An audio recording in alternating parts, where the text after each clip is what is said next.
आपको पता है औरंगजेब औरंगजेब औरंगजेब, आज दुनिया भर में ये जो एक छवि को खराब करने की कोशिश की जाती है, तारीख को तोड़ मरोड़ कर बताने की। आप तारीख देखें, मैं औरंगजेब की पूरी तारीख बताने के लिए नहीं खड़ा हूँ, लेकिन एक चीज मिलती है। बनारस में एक पंडित के घर एक लड़की थी, जवान लड़की, और जब वो जवान हुई, बनारस में उस वक्त जो गवर्नर था कोतवाल था शायद, उसका नाम इब्राहिम कुछ था, मुसलमान था, अय्याश किस्म का था। लड़कियों के ऊपर डोरे डालना, उनको पकड़ना, उनको अपने हरम में जीनत बनाना, ये उसके काम थे।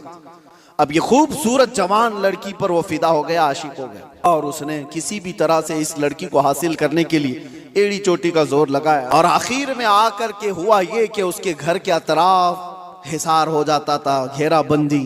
फिर पंडित मजबूर हो गया, अपनी बेटी से कहा कि चलो, जब वो बड़ा आदमी है तो उसके आगे हम लोग कुछ नहीं कर सकते, बेटी तुम चले जाओ, तैयार हो जाओ, चाहता है तुमसे शादी करने के लिए। लड़की को इस चीज की बिल्कुल भी रजामंदी नहीं थी। उसने कहा कि मुझे थोड़ा वक्त दे दीजिए। वो एक उस वक्त सवारी लेती बनारस से, तारीख में मौजूद है, और उसने उसी वक्त दिल्ली का सफर इख्तियार किया जहां औरंगजेब आलमगीर जामा मस्जिद में हुआ करते थे। जुमा का दिन था, ये खातून मर्दाना लिबास पहन करके गई, लड़कों का लिबास पहन करके। जब बादशाह इस्लाम उस वक्त के सुल्तान निकल रहे हैं, लोगों से उनकी हाजतें पूछ रहे हैं, उसी वक्त ये लड़की खड़ी थी। औरंगजेब ने अपनी चादर उठा करके दे दी और कहा, बेटी इस लिबास में तुम्हें अच्छा नहीं लगता, तुम अपना चेहरा ढाक लो, तुम अपना सर ढाक लो, और तुम्हारी क्या हाजत है।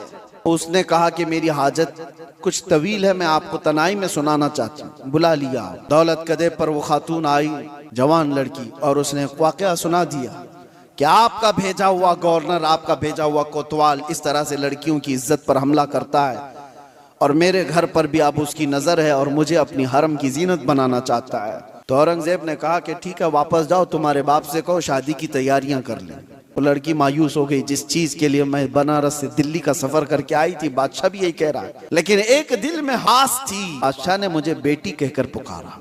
वापस वो आई, अपने बाप से कहा, बादशाह ने तो ये कहा। बाप ने कहा कि बेटा अब कहाँ इंसाफ है, तुम तैयारी कर लो। डोली सज गई और शादी का दिन भी आ गया। वो जालिम अय्याश कोतवाल अपने सिपाहियों समेत इसकी डोली उठाने के लिए आया, और रास्ते भर में लोगों पर लुटाते हुए जा रहा था। जैसे ही बीच रास्ते में पहुंचा, एक फकीर आया और उसको कहा कि मुझे भी कुछ लुटाना चाहते हो। उसने कहा, नीचे जितनी गिरी हुई हैं वो सब उठा ले। उस फकीर ने उसको बग्गी से नीचे खींच लिया। तो जैसे ही नीचे खींचा, ये कोतवाल जल्लादों से पुकार कर कहा कि कौन फकीर है जो बदतमीजी कर रहा है, तुम सबके सब आ जाओ। फकीर अपना जुब्बा उठाता है तो वह औरंगजेब वहां पर खड़ा है। कहा, वालिए हिंदुस्तान आलमगीर तेरे सामने खड़ा है, और क्या तुझे इस काम के लिए इस शहर भेजा गया था कि तू रोज अपने हरम सराओं में नई लड़कियों को जीनत बनाए अपनी बिस्तर का। और उसके बाद उसी वक्त उसकी सारी चीजें छीन ली गई, फिर उसको घोड़े के पैरों पर बांधकर खींचा गया। उस लड़की की बारात जो निकली थी, बगैर किसी छूत के, बगैर किसी छुए, इज्जत के साथ डोली को वापस उसके घर पहुंचाया गया, और उसको कैद में जल्लादों के हवाले कर दिया गया, कोतवाल को, जो जालिम था, अय्याश था। अब जब लड़की बाहर आई तो उसने औरंगजेब से कहा, मेरे घर चले। घर आए, या आपको तारीख की सच्चाइयां मैं बता रहा हूं। औरंगजेब ने जाते ही कहा कि मुझे 2 रकात नमाज पढ़ने दे दो। रकात नमाज पढ़ने के लिए, ये किसी और का घर नहीं, एक पंडित का घर है।